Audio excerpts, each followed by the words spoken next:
Não vou falar de política, tá? Oi, boa noite. Hoje é dia 7 de setembro de 21, tá? Essa é a nossa terceira aula, né, de facultativa, aula de revisão da terceira tarefa, né, da disciplina. A aula é gravada e disponibilizada para vocês no Moodle e no canal de YouTube, tá ok? Bom, vamos lá, vamos começando então com a tarefa, que tem que ser. Depois a gente vai falar da data, né, que seria 7, né, que está prevista para 7 de setembro. A pergunta 1, né? Quais as funções do dinheiro? Explique cada uma delas apresentando a evolução da moeda ao longo do tempo. O professor colocou 2 textos para ler ali, mais o material no Moodle. Responderam essa questão? Alguma dúvida, algum questionamento, alguma pergunta? Quem é que quer colocar sua resposta? Ninguém. Eu botei pagamento e comércio, meio de troca, unidade Meio de troca. medida. Bom, meio de troca. Tá, fala. Unidade de medida e conta. O que é meio de troca? Meio de troca é o seguinte: o que acontecia antes da moeda, né?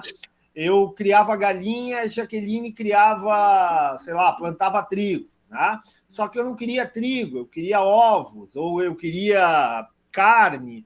Né? O escambo dificultava muito o comércio, né? Quando o comércio ficou mais complexo, quando o comércio ficou mais evoluído. Né? Moral da história... Deixa eu ler minha resposta só. Oi? Deixa eu ler minha resposta. Tá bom, Guilherme. Os romanos tinham o sal como meio de pagamento, porque naquela época tratava-se de uma mercadoria de valor e principalmente aceita por todos. Uma moeda, seja ela qual for, só é consolidada quando existem relações de troca entre as pessoas numa sociedade. Assim que começou a prática rudimentar de escambo, no qual os primeiros mercadores negociavam uns objetos por outros. Naturalmente, o tempo ficou difícil de mensurar o valor justo dos bens. Diante deste impasse, na Idade Média, os antigos feudos já cunhavam moedas, aceitas por seus habitantes como forma de pagamento. Que tu pediu a evolução, né? Isso aí já é evolução, né? Primeiro, mas eu estava falando ainda em meio de troca, né? Antes de falar em evolução, funções da moeda. Por isso que eu estava começando devagarinho contigo, Jaqueline. Então, porque tu botou apresentando a evolução da moeda na pergunta. São 2 perguntas. Então, a primeira, quais as funções da moeda? Então, as funções da moeda é meio de troca, né? Tu falasse ali unidade de pagamento, não é isso? Uhum. Por exemplo, como é que tu vai comparar o valor de uma galinha com o valor de um, sei lá, de um cavalo, né? Então, um cavalo vale 50 moedas de ouro, uma galinha vale 2 moedas de ouro. Moral da história, né? Um cavalo vale quantas galinhas? 1 milhão de galinhas. Opa, vamos de novo. Cavalo vale 50 moedas de ouro. Uma galinha vale 2 moedas de ouro. Qual é a relação entre o valor do cavalo e o valor da galinha? 48? Moedas. Não. Quantas galinhas eu preciso para comprar um cavalo? Muitas. 25. Ai. Qual que é o valor da galinha? 2 moedas de ouro. 25 E o cavalo 50, E né? o cavalo é 50. Tá, tu precisa de 25 galinhas. Exatamente. 25 galinhas equivale a um cavalo. Isso é unidade de conta. A moeda faz essa unidade de conta, estabelece uma relação de valor entre mercadorias diferentes. Entenderam ou não? Entendi. Tá claro? Não tem nada de 48, 50, nada disso. É 25. Né? 25 galinhas equivalem a um cavalo. Como é que eu sei disso? Porque uma galinha vale 2 moedas de ouro. E o cavalo vale quanto? 50 moedas de ouro. Entenderam? Então tá, vimos aí. Meios de troca, unidade de conta. Mais alguma função? Podem colocar isso. Não apenas a Jaqueline. Os outros também podem colocar, inclusive no chat aqui. Reserva de valor. Reserva de valor. tá? Eu não quero... Quem é que falou? Ana. Ana Júlia, né? Isso. Vou começar a cantar, ô Ana Júlia. Não vou sacanear contigo, né, guria? Olha o bullying. Tá? Garota, então, menina. Ana, é o seguinte, ó. Boa, reserva de valor. Qual é a lógica da reserva de valor, tá? Qual é o grande problema da galinha e do cavalo, Ana? Nem sempre dá para trocar. Não, Não é só isso, muitas vezes a galinha fica velha, ela pode ficar doente, o cavalo também, né? Pode perder valor. Se eu transformo, né? Se eu vender esse cavalo por 50 moedas de ouro, tá? E entesourar, né? Eu guardar esse dinheiro, tá? Na forma de tesouro, na forma de riqueza, na forma de moeda, né? Eu estou estocando riqueza monetária, estou estocando riqueza na forma de moeda. Então, uma das funções da moeda é justamente estocar riqueza. É muito mais fácil tu guardar 50 moedas de ouro do que um cavalo, concordam? Sim. 50 moedas de ouro tu deixa ali do lado, dentro do teu colchão, do lado né, naqueles filmes antigos, aparecendo aqueles saquinhos, né, amarrados por uma cordinha, né, já um cavalo, né, a manutenção do cavalo exige alimentação, exige isso, né? É muito mais fácil estocar riqueza na forma de moedas do que na forma de bens e serviços. Entendido? Professor, olha só, nessa primeira questão, eu tô colocando, vamos dizer que daí a questão da evolução da moeda, tipo, contando a história da moeda, bem dizendo assim. E aí eu coloquei só as funções do dinheiro, tipo, ali em primeiro, e depois eu continuei contando a história da moeda, porque na segunda já pede, né, tipo, a função de cada uma. Então, a gente está nas funções, Ana. Ana, a gente está nas funções. A gente já deu 3 funções aí, né? Falamos de meio de troca, falamos de unidade de conta, falamos em estocagem de riqueza, né? Acumulação de riqueza. Oi. Na segunda, ela vai pedir o que é cada uma dessas.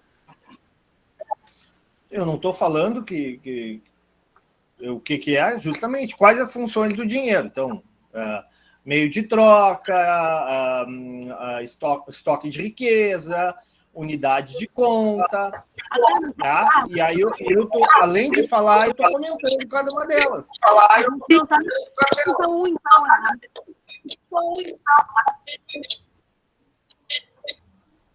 Falou. Está dando ressonância. Não é mais a pergunta 1, então? Não, ainda estamos na 1, calma. Eu não cheguei ainda a falar da evolução da moeda. Vamos primeiro falar das funções. Estou na 1A ainda. Professora, a confusão está acontecendo porque na outra fala em características. Deixa eu ver. É as mesmas que o senhor está falando agora. São Exatamente. as mesmas assunções. Boa. Quem é Só que que falou? daí pede a mesma coisa. Foi o Sim, Otacílio, né, você. Otacílio? Isso. Valeu, Otacílio. Obrigado. Deixa eu ver a 2 aqui. Okay. Vou passar aqui na 1B seria, né, o Otacílio? Sim, exatamente. Isso aqui, na verdade, é funções também, né?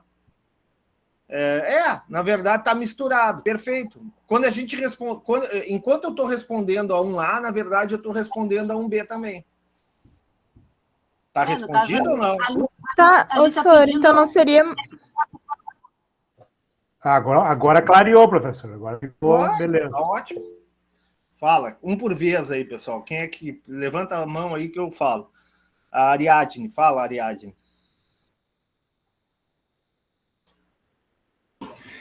Deixa eu só ir aqui no meu arquivo. É que, pelo que eu entendi, professor, para falar da evolução da moeda, a gente tem que citar o processo de troca, a unidade de conta e a reserva de valor. Mas a segunda parte, da 1A, ela pede outra coisa. Ela pede, tipo, escambo, mercadoria, moeda metálica, moeda papel. Foi isso que eu entendi, assim. E aí depois, na 1B, daí ela pede para a gente aprofundar, né? Explicar o que é o meio de troca, o que é a unidade de conta e a reserva de valor. Então, vamos lá. Eu vou responder a 1A e a 1B conjuntamente, tá? Na verdade, a 1B eu já respondi. A gente falou quais são as funções, meio de troca, unidade de conta e reserva de valor, e eu já falei também as características. Por que a moeda apresenta essas funções, ok? Meio de troca para facilitar o comércio, né? A transação de bens, os mais diversos, né? Ou seja, não precisa haver mútuo interesse, né? Eu não preciso querer galinha, nem a Ariadne precisa. Eu tenho cavalo, a Ariadne, sei lá, tem galinhas, mas eu quero trigo, a Ariadne quer, sei lá, milho, assim por diante, ok? Então, a função meio de troca aqui, ó, tô na 1B, tá? A função meio de troca é isso, ela facilita, né, a negociação, facilita as transações. Unidade de conta eu já falei, né? Tu estabelece uma relação de valor. Um saco de trigo vale 20 moedas de ouro. Uma galinha vale 2 moedas de ouro. Um cavalo vale 50 moedas de ouro. Então, o que eu posso dizer? Eu posso dizer que uma galinha equivale a um cavalo equivale a 25 galinhas. Mais do que isso. Uma galinha equivale melhor dizendo, um saco, né, de trigo equivale a 10 galinhas, entendeu? Isso é unidade de conta. E reserva de valor, né, é a forma de tu reservar o teu excedente, né, o teu estoque de riqueza. Pronto, a 1B está respondido. Agora vamos lá, para 1A, vou voltar. Tá? Aí quais as funções do dinheiro? Já falamos aqui, na 1B. Explique cada uma delas apresentando a evolução. Também, já falei, já expliquei. A evolução da moeda. Bom, isso aí vocês leram, mas eu vou rapidamente fazer um resumo que vocês leram. Começou com escambo, quando não tinha moeda, havia transações de produto por produto. Evidentemente que isso não dava certo, né, porque não havia coincidência de interesses. À medida em que os negócios foram avançando, surgiu a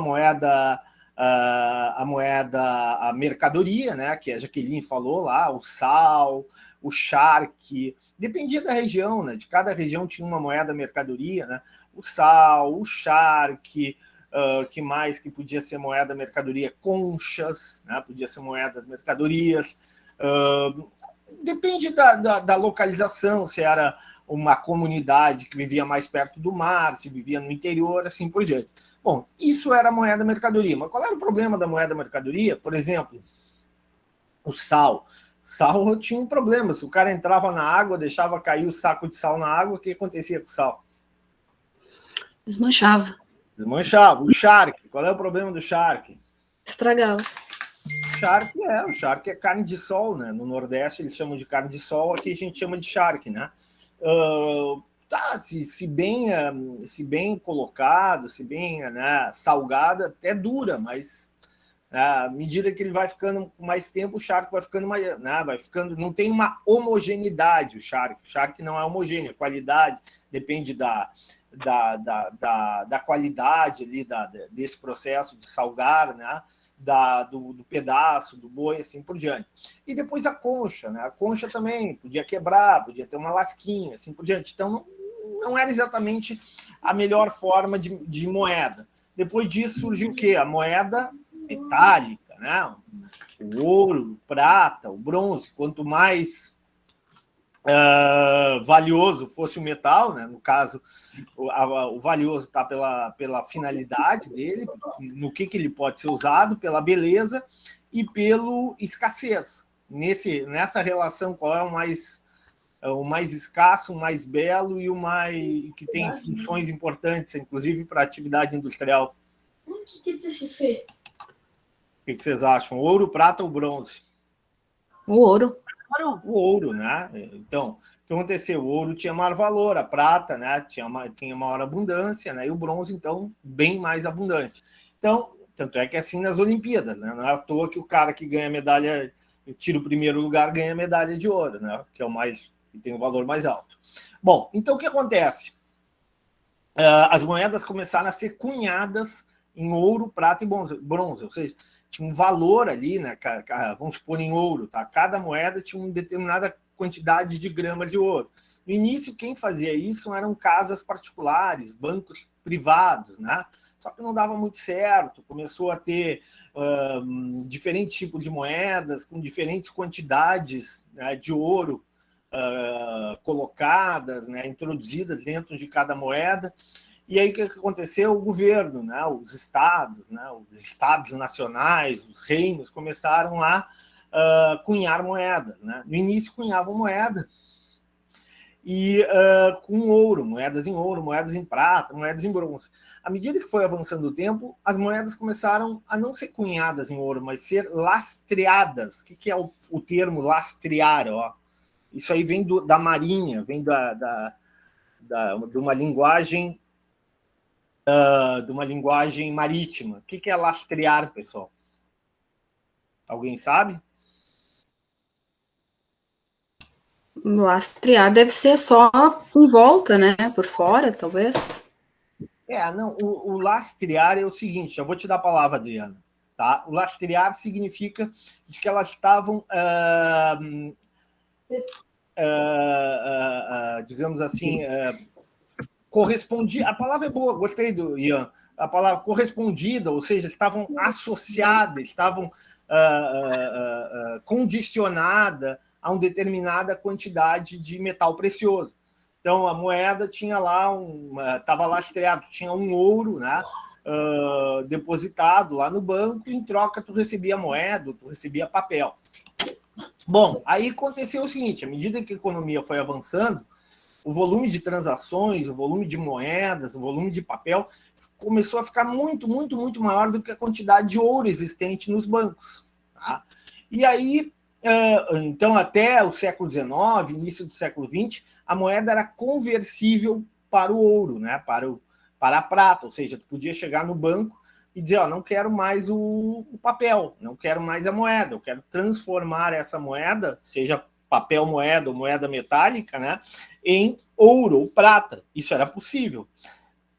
Chegou um ponto que isso aí se tornou impossível de continuar acontecendo, porque a quantidade de papel moeda, de moeda metálica, né, de níquel que tinha disponível, que circulava na economia, era muito maior que a quantidade de ouro que os bancos podiam reter, que os bancos podiam ter. Consequentemente, acabou acabou a conversibilidade da moeda. A moeda deixou de ser conversível. Tá? Então, desde o século XX, desde o início do século XX, não existe mais essa conversibilidade. Não vai no banco e chega e troca papel moeda, teu dinheiro por ouro. O banco não tem essa obrigação. Eu posso comprar ouro com moeda, com o meu dinheiro? Pode. Tu pode pegar o teu dinheiro, ir lá e comprar numa agência de ouro, lá, num cara que vende ouro lá aqui no centro da cidade e fazer essa troca. Basicamente, essa evolução. Claro que eu quero a resposta de vocês. Essa aqui seria mais ou menos o resumo do professor. Tá. Quem? A Adriana quer falar? Pode falar, Adriana.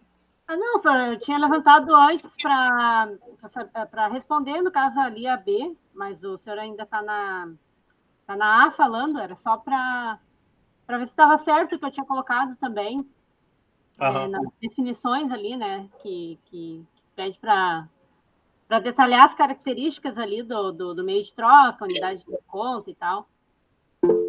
Aí, só para saber se estava certo o que eu coloquei. Perfeito, é isso aí. Tá entendido? Ficou clara a resposta da A e da B? O Tacílio, Ana, Adriana? Uma dúvida. Fala. Em relação às questões dos bancos, eles surgiram, então, antes ou depois, no caso da papel? Tipo, eu não estou escutando bem, tem muito eco. Fala de novo, Ana, desculpe. Os bancos, eles foram, tipo, criados, assim, depois do papel moeda ou depois, no caso, da moeda metálica? Não, assim, o que acontece com os bancos? Tá? Os bancos, no início, eram bancos privados, tá? E os bancos, o banco surge por quê? Tu já viu aquele filme Robin Hood? Com Kevin Costner? Viu ou não viu? Não. Mas tu sabe a história, não sabe? Não, sorry. Não sabe a história do Robin Hood? Não. Não? Tá. Não, isso é uma fábula inglesa, né, que conta a história de um cara, né, que morava numa região pobre, né, e governo explorava muito, né? E ele assaltava dos ricos para dar para os pobres, né? E tem então uma história, vale a pena. Eu acho que tu pega aí no YouTube, tu pega aí fácil e consegue assistir até sem acho que tem disponível, ok? Bom, então qual era o grande problema na época, né? As pessoas tinham medo de ficar com moedas em ouro. As pessoas tinham medo, as moedas eram cunhadas pelos bancos, né? E as pessoas usavam essas moedas de ouro, moedas de prata, para fazer troca, né, de bens e serviços. Só que, à medida em que a pessoa começava a ter muita moeda de ouro, muita moeda de prata, ela era uma pessoa avisada, né? Então, a pessoa tinha que, muitas vezes, morava no campo, ou tinha que atravessar uma floresta, ou tinha que atravessar uma região muito insegura, e a pessoa começou a ficar com medo de ficar com aquela quantidade de ouro sob a sua responsabilidade, quantidade de ouro, de prata. O que aconteceu? Os bancos, né, começaram a emitir papéis. Então a pessoa depositava as moedas no banco, o banco guardava, protegia aquele dinheiro dela, em troca ela recebia um papel, né, recebia um certificado de depósito bancário, né, certificado de depósito bancário. Tá? O vírus é aquele que o vírus é mais ou menos isso, Raquel. O vírus é o cara que produz ouro, que fabrica ouro. Tá. Então, assim, então o que acontece? Como é que surgiu o sistema financeiro? Como é que surgiu as moedas? A primeira moeda, mercadoria. Chegou um ponto que as moedas mercadorias, né, começaram a ficar, como eu te falei, com problemas de homogeneidade. Aí começou-se alguns bancos começaram a produzir moedinhas, moeda níquel, né? Moeda cunhada a ouro, moeda de ouro, moeda de prata. Depois foram os governos começaram a emitir moeda de ouro, moedas de prata, né? Aí tu tinha o tesouro espanhol, tu tinha a moeda espanhola, né? O galeão, acho que era chamado, tu tinha lá a libra inglesa. Isso já estou falando lá por 1400, 1500, na época das grandes navegações. Bom, e aí o que acontece? Esse dinheiro, né, circulava e as pessoas começaram a querer se proteger. E fizeram o quê? Pegavam e depositavam esse dinheiro nos bancos. Em troca, recebiam o quê? Recebiam um papel, recebiam um certificado. E assim foi evoluindo o sistema financeiro, né? Foi evoluindo o sistema de moeda, né? O sistema de transações financeiras. No início, como eu falei para vocês, a moeda era conversível, ou seja, os bancos só emitiam papel na quantidade de moeda que eles tinham entesourada, na quantidade de moeda que eles tinham guardado. Então, a pessoa tranquilamente pegava seu certificado, ia no banco, trocava novamente por moedas, quando achava necessário. Mas, com o passar do tempo, os bancos começaram a emitir muito mais papel do que a quantidade de moeda existente no banco. E aí surgiu um problema. Se todo mundo fosse no banco, né, e tirasse e trocasse os seus papéis por moeda em ouro, moeda em prata, não teria moeda em ouro e moeda em prata suficiente. Né? Então, o que fez os governos? Houve reuniões, né, internacionais que definiram que, olha, a partir de determinado momento do século XX, não havia mais lastro, não havia mais conversibilidade da moeda papel, né, que a gente tem hoje. O que nós temos é um papel, né? Nós temos um dinheiro que a gente acredita que vale 200, 100, 50 reais, mas é um papel pintado de azul, de roxo, de vermelho, de sei lá de quê, de verde, assim por diante. Tá? Então, no momento que todo mundo acredita que esse dinheiro tem valor, a gente faz negociações, a gente faz troca de bens e serviços. Quer falar? Mais alguém quer comentar alguma coisa? Consegui entender, senhor. Oi? Eu consegui entender agora. Dá uma lida um material bem grande ali no Moodle sobre a evolução da moeda. No caso, eu estou contando a história na primeira questão, e aí eu fiquei na dúvida, no caso, em relação ao papel moeda, e ali, tipo, se foi antes ou depois, sabe? Dos bancos. Sim. Mas agora eu entendi. O papel moeda, Ana, é o seguinte, ó. O papel moeda ele começa a ser emitido no momento que as pessoas, né, percebem o seguinte: puxa, eu não quero mais ficar com a moedinha de ouro, eu não quero ficar mais com a moedinha de prata, porque se eu for lá atravessar, for visitar, as pessoas moravam no campo, né? Se eu for visitar o meu amigo, o meu, sei lá o quê, a minha mãe, meu pai, eu vou de uma fazenda para outra. Entre uma fazenda e outra, tinha uma floresta, tinha uma região descampada, e ali tu tinha ladrões, tu tinha isso, tinha aquilo, e as pessoas eram assaltadas, não tinha essa segurança, né, das grandes cidades, dos grandes centros. Então as pessoas se protegiam de que forma? Não, eu não vou ficar com esse dinheiro circulando. Né? As pessoas iam no banco e deixavam as suas moedas em ouro, as suas moedas em prata, e em troca recebiam o quê? Um certificado. Certificado de quê? Certificado de depósito bancário, ou seja, eles depositavam esse dinheiro, essas moedas, no banco, e o banco em troca dizia, Ana Júlia Pfeiffer Friends depositou no dia tal, né, 30 moedas de ouro, e ali tu recebia um certificado, né, que ficava registrado que a qualquer momento tu podia transformar esse papel novamente em moedas de ouro. Contudo, o tempo passou, veio a Revolução Industrial, né, veio a evolução da economia, as transações ficaram cada vez maiores, né, e as pessoas precisando de cada vez mais dinheiro, né, e a quantidade de moeda não podia ficar restrita, a quantidade de dinheiro não podia ficar restrita à produção de ouro e prata, né? A economia cresceu mais do que a evolução da extração, da mineração de ouro e prata.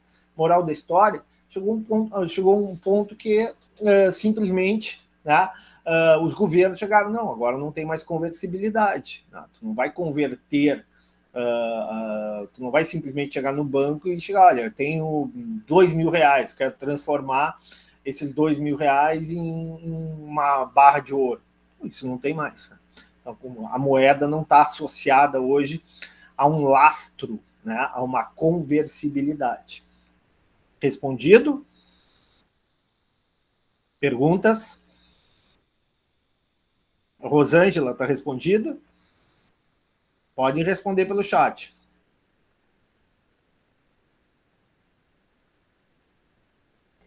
Posso avançar?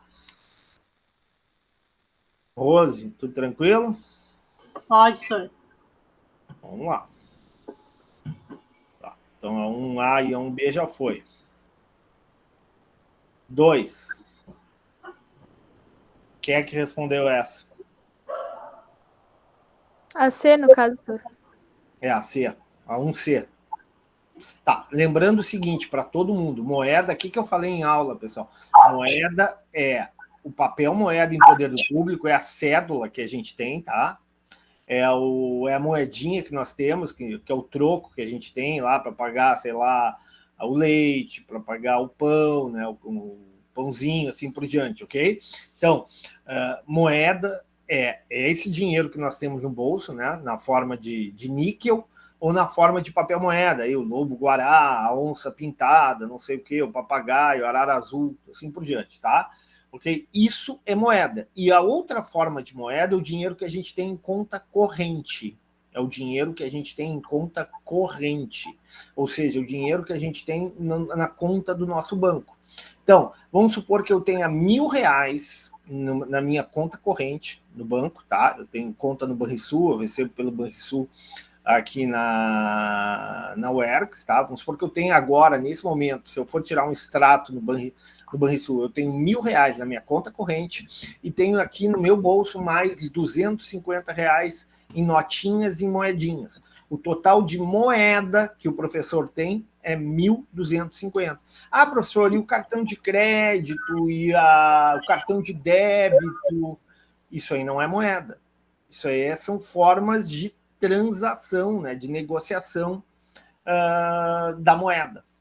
Mas a moeda em si é isso aí, é o papel moeda, a moedinha metálica e o depósito à vista, né, em conta corrente. Entenderam ou não? Quem é que quer responder essa?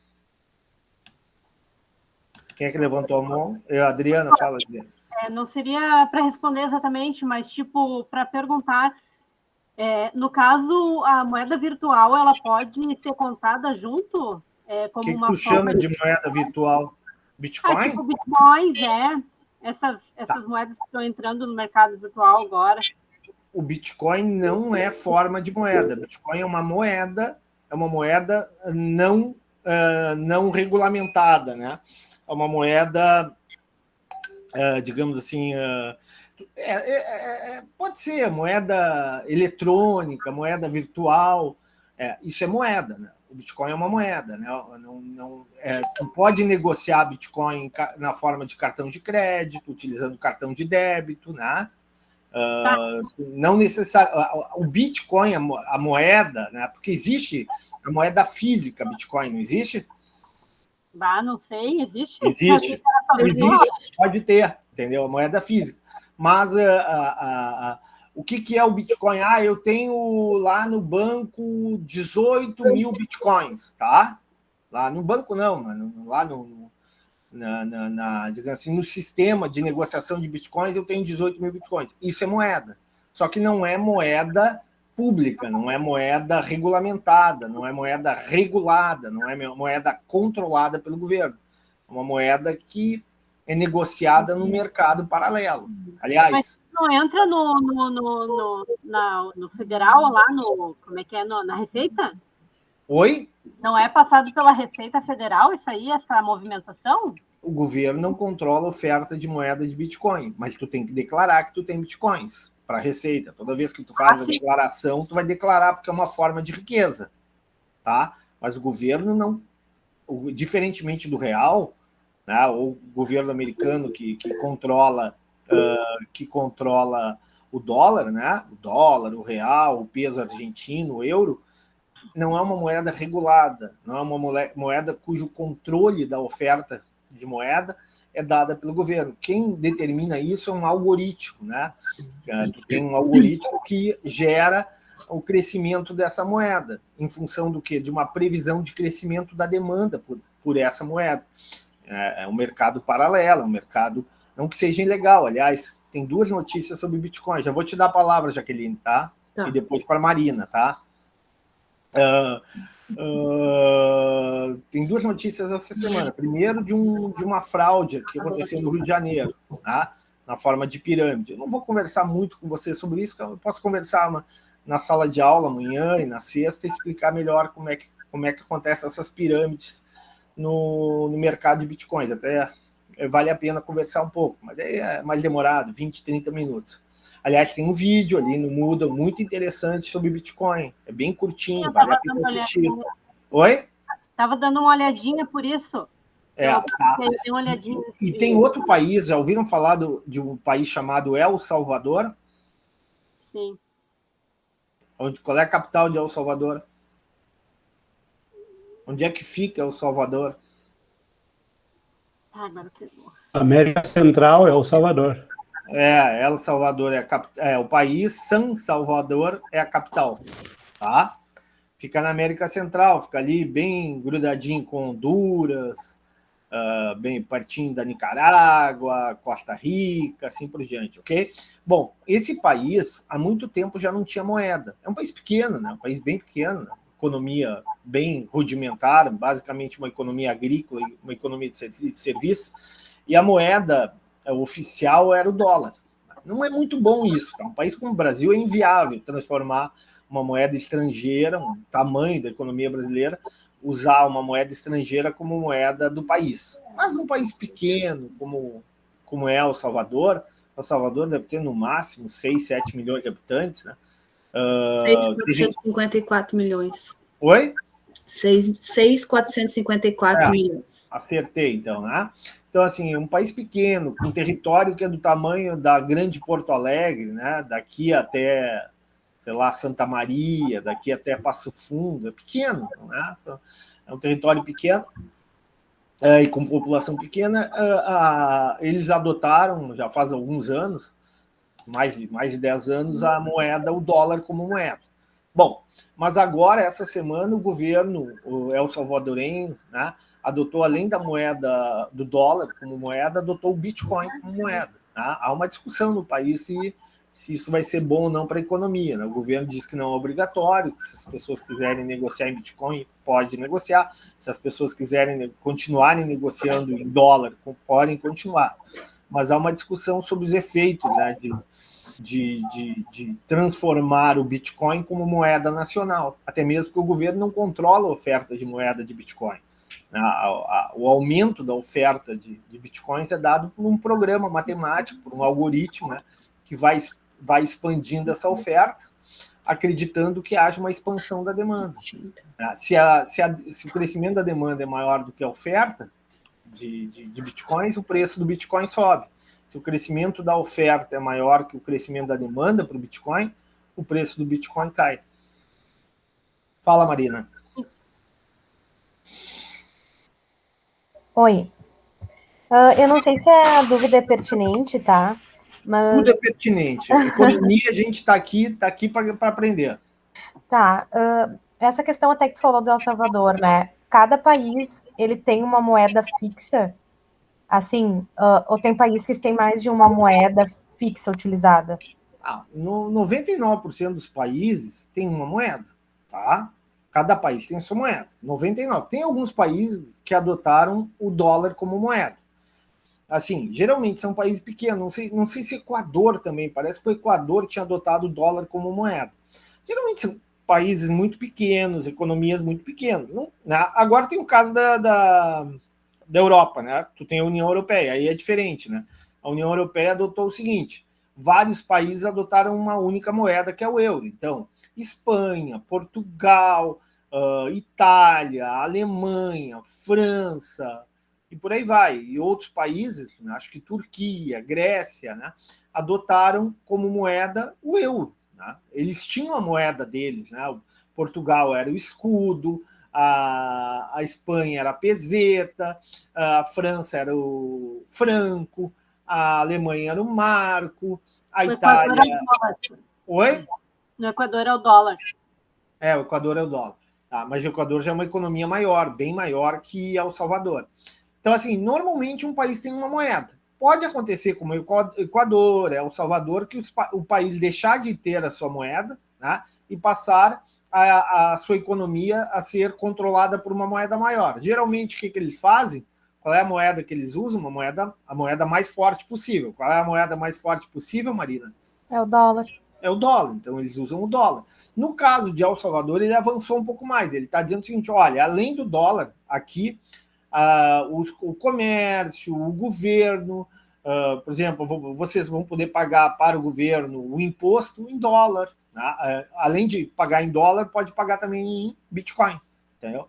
Então é uma inovação. Né? Então é uma coisa nova. Foi essa semana que o governo El Salvadorenho estabeleceu isso. Tem que ver agora qual é o impacto disso. Tá, então, para fechar ali, o Bitcoin, no caso, não entra como uma moeda atual. Não é uma moeda regulamentada, não é uma moeda controlada pelo governo. O Bitcoin é uma moeda gerada por um sistema computacional, né, por um algoritmo, né, em que vai, através ali de códigos, de sistemas operacionais, ela vai se expandindo, tá? A partir de uma lógica matemática. Quem é que compra essas moedas? Aqueles que acham que essa moeda vai valorizar, que essa moeda vai ganhar valor, que cada vez mais as empresas vão aceitar essa moeda como meio de troca, né? Então, mesmo aqui no Rio Grande do Sul, existem inúmeros estabelecimentos comerciais que já aceitam bitcoins como meio de troca, entendeu? Então, se a pessoa acredita nisso, se a pessoa acredita que o Bitcoin, né, que a quantidade de demandantes vai ser cada vez maior em relação a essa expansão algorítmica, né, essa expansão computacional, provavelmente o preço do Bitcoin vai subir, ela vai ganhar dinheiro. Né? Isso é uma aposta, a pessoa está especulando, a pessoa está apostando. Se não acontecer isso, né, se a quantidade de Bitcoins aumentar muito mais do que a demanda por Bitcoin, provavelmente o valor do Bitcoin no mercado vai cair. Fala, Marina. Só ficou uma dúvida dessa questão desses países que utilizam o dólar, tá? Por exemplo, como é que eles fazem essa compra? Porque tem o banco lá nos Estados Unidos que faz essa moeda, né? Como é que entra o dólar no Brasil aqui, Marina? que forma a gente consegue ter dólar no Brasil? Comprando? Vendendo soja, Sim, também. vendendo petróleo, vendendo trigo, vendendo milho, vendendo arroz, vendendo carne. Né? Então, a gente, através da venda para outros países, nós recebemos dólar. É o que acontece nesses países. Né? E esse dólar que entra nesses países... Oi? Esses pequenos países também vendem alguma coisa assim? Claro, El Salvador, que eu saiba, essa expressão, nunca ouviram a expressão República das Bananas? Não. Nunca ouviu falar? Nunca leram Eduardo Galeano, Veias Abertas da América Latina? Não. Leitura obrigatória. Tá falando aqui um professor que é liberal, tá? Tem uma formação mais de centro, de direita. Eduardo, poxa, eu li direto, Eduardo Galeano, excelente, Veias Abertas da América Latina. Tem em baixa fácil aí na internet, tá? Ele justamente fala a história da América Latina, né? A produção de produtos agrícolas, de frutas, principalmente esses países da América Central, né? Então, por isso essa expressão, República das Bananas, né? Que geralmente eram países pequenos que vendiam produtos, frutas, né? Entre elas banana, para países grandes, principalmente Estados Unidos. Né? Então, bem que desconfiei, hein, professor? Não, o que o professor pensa é uma coisa, mas isso aí é uma questão, a visão de economia, estou falando, né, Ariadne? Tá? Mas então é isso. Ó. Então, voltando à questão o que a gente está falando, é assim que consegue os dólares, Marina, é através das exportações, através da venda de produtos para outros países. Fala, Marcelo. Sim. Beleza, obrigada. Em um país que adota a moeda estrangeira, como o caso do Equador, possui inflação em dólar. Boa pergunta, Marcelo. Inflação em dólar. Pode acontecer, mas geralmente a inflação em dólar é menor, né? É a vantagem. O grande problema, a grande vantagem de tu ter uma moeda em dólar, primeiro, é impensável um país como o Brasil, do tamanho como o Brasil, com a economia que tem o Brasil, usar dólares, ok? Tá? Como moeda de troca, né? A economia interna é muito grande, a quantidade de pessoas, haveria uma necessidade enorme de dólares na economia. Num país pequeno como El Salvador e até mesmo o Equador, é viável. Né? Qual é a grande vantagem de tu usar o dólar? O dólar é uma moeda estável, tu não vai ter inflação, a inflação vai ser baixa, em geral, países que têm moeda em dólar, a inflação é baixa. Agora tem um problema. Toda vez que tu quiser expandir a oferta de moeda, o Brasil quer expandir a oferta de moeda, a Argentina quer expandir, o Uruguai, simplesmente eles podem produzir mais moeda, né? Podem gerar um efeito multiplicador da moeda bancária mais alto. Em dólar é mais complicado, né? Para tu expandir a oferta de moeda, tu tem que vender mais bens, vender mais serviços para o exterior para trazer dólares para o país. Então, isso gera, muitas vezes, uma dificuldade até de crescimento do país. Você lembra do que eu falei, né? Quanto maior a quantidade de bens e serviços na economia, quanto maior a quantidade transacionada de bens e serviços na economia, maior é a necessidade de moeda na economia. Entendido? República Bananeira, é isso aí, Walter. Marcelo, respondido, Marcelo?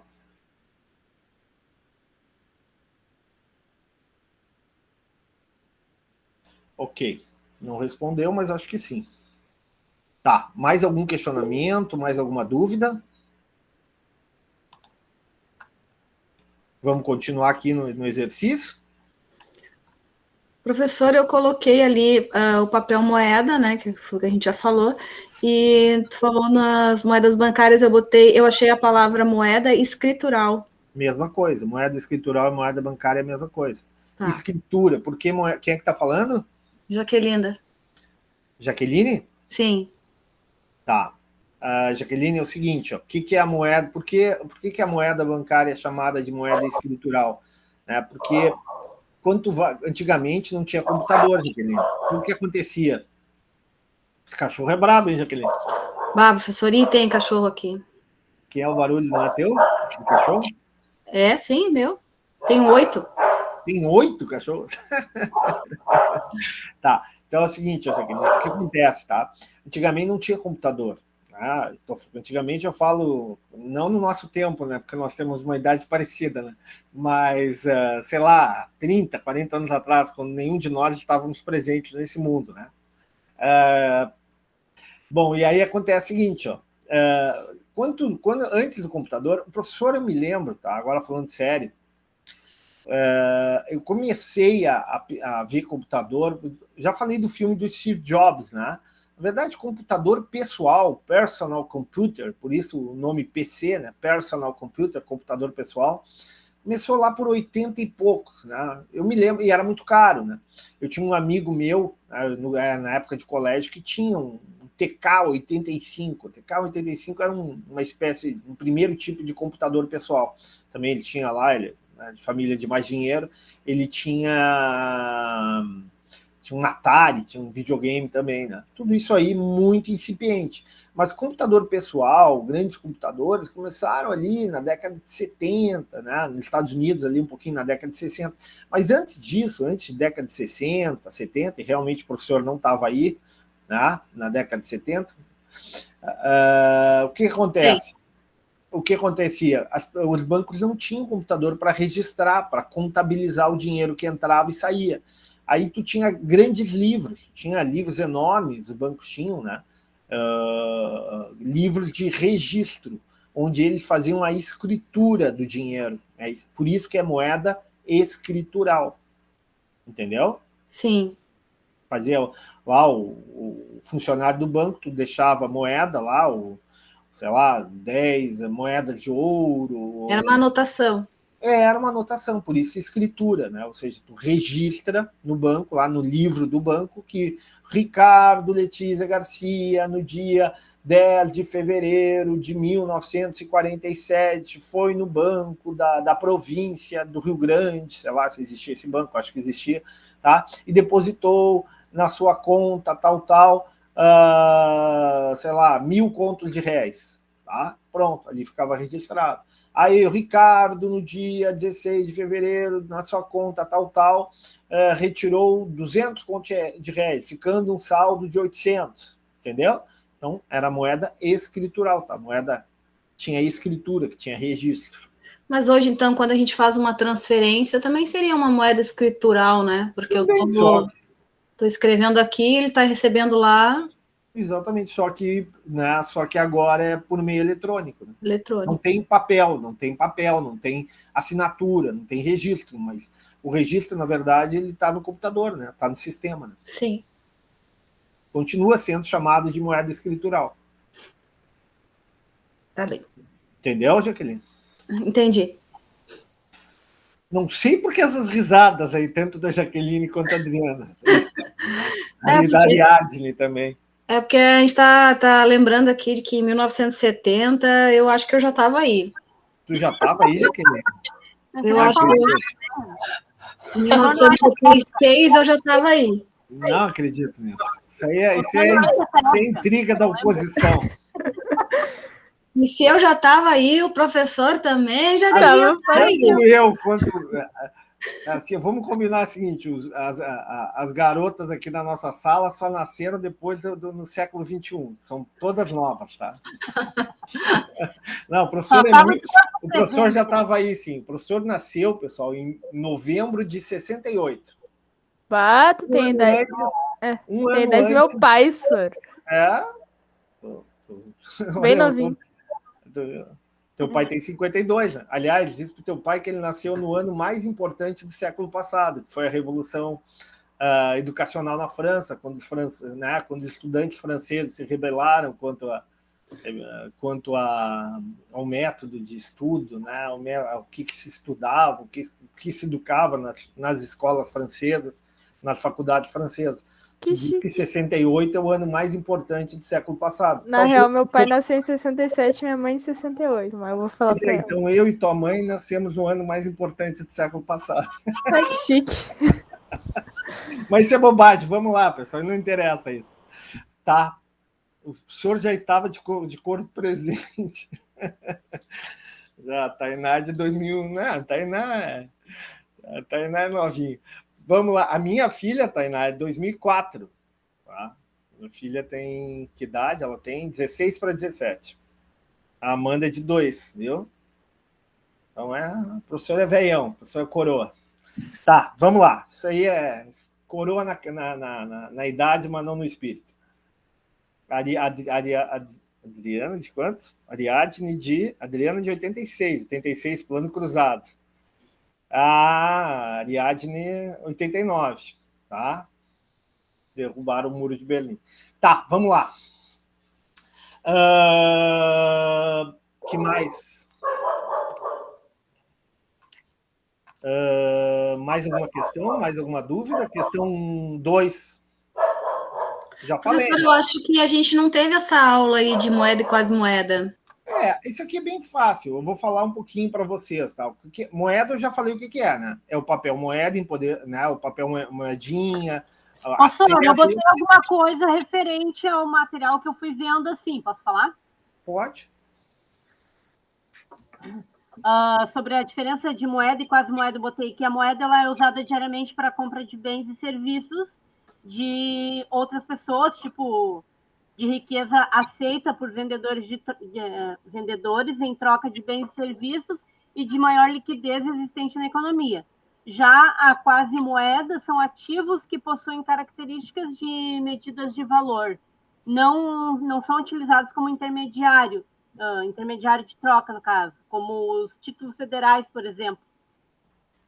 É por aí, mas olha, estou escrevendo aqui, o que é moeda? É o papel moeda, é a cédula que vocês têm, mais as moedinhas,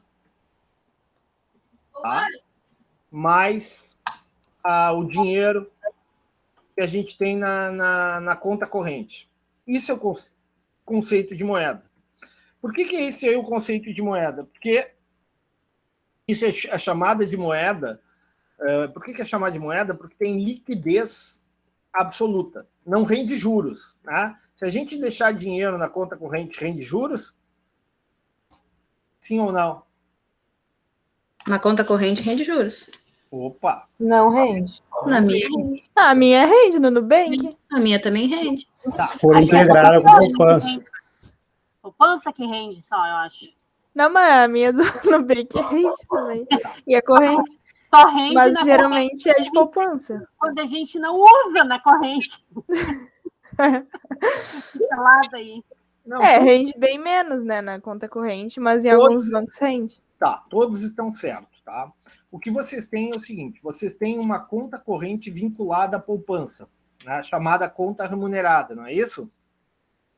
Tá, mas para que possa render algum dinheiro, provavelmente vocês têm que ter um tempo mínimo esse dinheiro na conta corrente. Normalmente 30 dias, que a remuneração da poupança é de 30 em 30 dias. Né? Professor, mas eu tenho um dinheiro que rende diariamente. Eu também tenho. Eu tenho CDBs, né? Renda fixas. Tudo isso aí é quase moeda. Por quê? Porque eles não têm liquidez absoluta. Né? Eu não posso chegar aqui embaixo, aqui no mercadinho agora, comprar o pão para jantar, né? E com o dinheiro que eu tenho lá.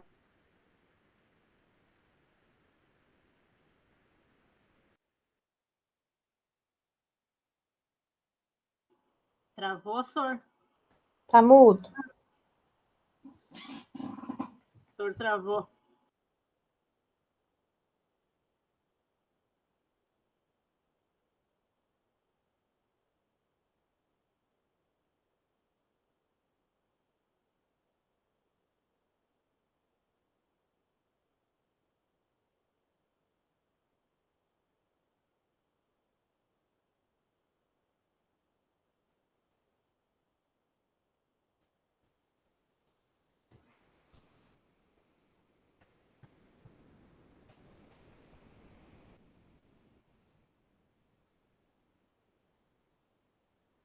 Tá mudo, senhor? Caiu. Não, ele continua escrevendo, ele só tá com o microfone fechado. Ué?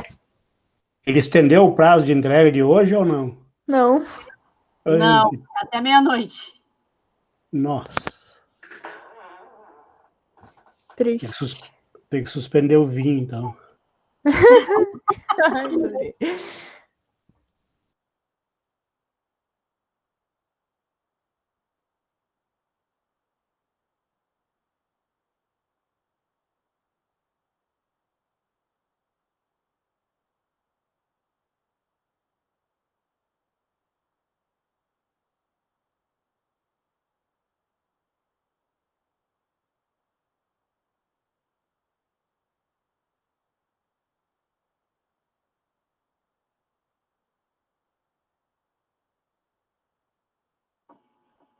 O senhor não está nos ouvindo?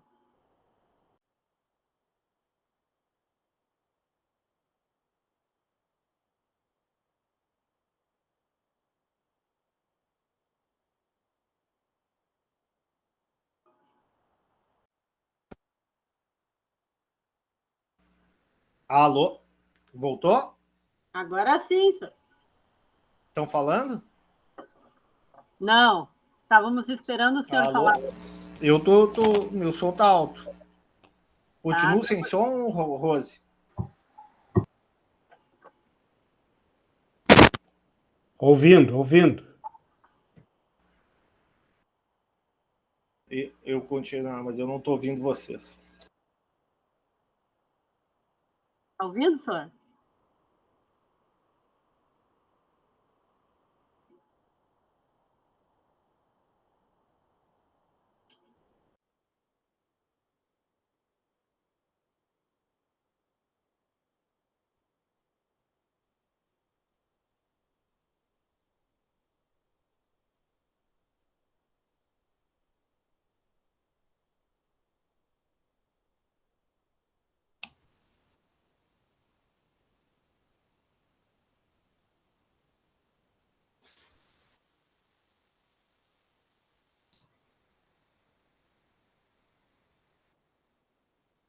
Alô? Estão me escutando? Sim.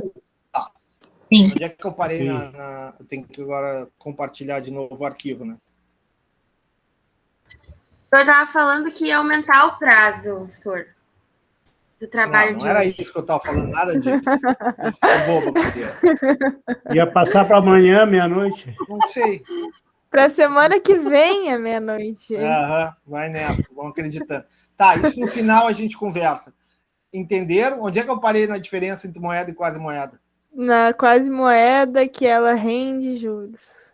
A moeda, a grande diferença da quase moeda é essa, ou seja, não tem liquidez absoluta, né? Ou seja, eu vou deixar o dinheiro, em vez de deixar o dinheiro em conta corrente, vou deixar na poupança, né? Se eu não deixar por um período de 30 dias na poupança, né?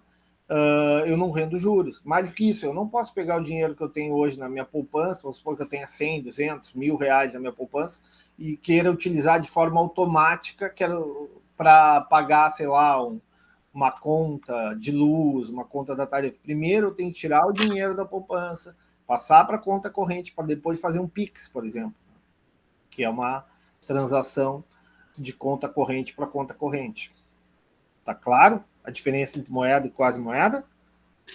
Tá. Ficou claro mesmo? Ficou. Tá.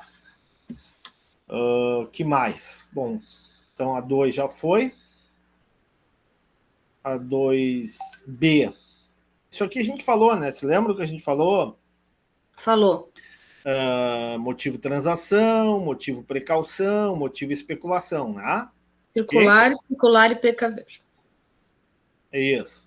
Pesquise no site do Banco Central as funções do Banco Central. Alguma dúvida quanto a essa? Eu coloquei emitir, estabilizar e fiscalizar as moedas. Um pouquinho mais, né, Jaque? Não, sim, mas eu expliquei, falei sobre cada uma. Tá. Tudo bem. Mais alguém colocou? Pesquisou no site do Banco Central? Bacen e Banco Central, a mesma coisa, né, professor? Da qual o senhor está falando, senhor? Fala, Adriana. Da qual que o senhor está falando agora? Tô te escutando, pode falar. Tá falando da 3. Da 3. Ah, tá. Tá bom. Banco dos bancos também, né? O banco do Otacílio, o banco dos bancos é o seguinte, é o banco aquele que normatiza, é o banco normatizador, o banco regulador, é o banco que orienta, o banco que controla todo o sistema financeiro, né? Tu não vai abrir conta corrente no banco central, tu não vai abrir uma caderneta de poupança, tu não vai fazer uma aplicação no Banco Central, né? Não, o Banco Central é um banco regulador, é um banco fiscalizador, né? Um banco responsável pelo zelo do sistema financeiro, pela compensação. Antigamente tinha muita compensação de cheque, né? Pelo controle da inflação, pelo controle da oferta de moeda. Tá? Professor? Fala. O que se colocaria, como todo dólar que entra, a moeda estrangeira que entra pelo Banco Central, seria o que seria isso? Definiria como? Oi? Como que definiria? O dólar que entra? O dólar entra Não, o dólar entra através das exportações. Tá? Tu tem, sim, mas obrigatoriamente pelo Banco Central. O Banco Central, ao fim e ao cabo, esse dinheiro chega no Banco Central. E o Banco Central é responsável, por exemplo, pelo estoque de reserva de dólares. Né? Então, esses dólares não vão ficar na mão do exportador de soja, do exportador de minério de ferro, porque ele vai transformar esses dólares em reais. Né? Quem vai fazer isso é o Banco Central. O Banco Central vai dar dólares para o exportador, vai dar reais para o exportador, em troca vai ficar com esses dólares. Esses dólares vão ser gerenciados, vão ser armazenados, né, através da autoridade monetária, né? O Banco Central é uma autoridade monetária. Fala, Adriana. Sim, Adriana, fala. Eu coloquei que ele é responsável por garantir a estabilidade econômica do país por meio da manutenção do poder de compra da moeda e da regulação do sistema financeiro. Se tu entendeu o que tu escreveu, ótimo. Se tu não entendeu, não adianta. Entendeu a frase? Sim. Uhum. Perfeito, é isso aí, tá correto. Quer falar, Jaqueline? Não, eu só tinha falado que Banco Central e Bacen é a mesma coisa, né? Mesma coisa. Tá bom. Mesma coisa. Assim como o Fed e Banco Central americano, é a mesma coisa. FED, né? Fed. Tá? Em inglês, o E tem som de I, né? Então seria FIT, né? Que é o Federal Reserve Bank, né? Que é o Banco Central americano, a Reserva Federal Americana, né? Eles chamam de Fed. A gente chama aqui de Banco Central, ou Bacen. Ok? Ok. Mais alguma questão? Esse aqui, A4, alguma dúvida? Essa aí, professor, a única diferença que eu achei é que a Caixa Econômica é totalmente pública, né? E o Banco do Brasil, ele tem acionistas. A gente falou bastante em sala de aula isso. Lembra que a gente falou que o Banco do Brasil é uma sociedade de economia mista, de capital aberto, ou seja, tem ações no mercado. A Caixa não, a Caixa é uma autarquia, né? Ela não tem ações no mercado, ela é 100% pública. O Banco do Brasil não, né? Se eu tiver dinheiro, eu posso ir lá amanhã na Bolsa de Valores e comprar ações do Banco do Brasil, entendeu? É diferente da Caixa. A finalidade da Caixa é diferente da finalidade do Banco do Brasil. A gente falou sobre isso, né? Crédito agrícola, Banco do Brasil, algumas operações específicas do Banco do Brasil. Já a Caixa é responsável pelo financiamento social, a política habitacional, pelo auxílio emergencial, pelas loterias, uma infinidade de coisas, FGTS, são específicas da Caixa. Né? Ou seja, o Banco do Brasil é mais parecido, por exemplo, que o Banrisul, do que com a Caixa. Tá? Bem mais parecido com o Banrisul do que com a Caixa. Assim como o Banco do Brasil, já vou te dar a palavra, Adriano. Assim como o Banco do Brasil, o Banrisul é uma sociedade de economia mista, o Banrisul tem mais ou menos os mesmos tipos de serviços que o Banco do Brasil, que é diferente da Caixa Federal. Fala, Ariadne. Ai, prof, eu ratei nessa. Eu não vi que tinha que falar sobre a Caixa também. Eu dissertei só sobre o Banco do Brasil e a relação com o Banco Central. Tá bom. Vamos fazer o seguinte, tá? Já que o choro é livre, tá? Muito choro nessa sala, tá? Eu vou apagar a gravação aqui para não dar estresse aqui, tá? Vou apagar a gravação. Aluno que não chora não é Vai ficar aluno. ruim para vocês, depois editam lá, né? Aí vai interromper aqui. A gente venceu? É,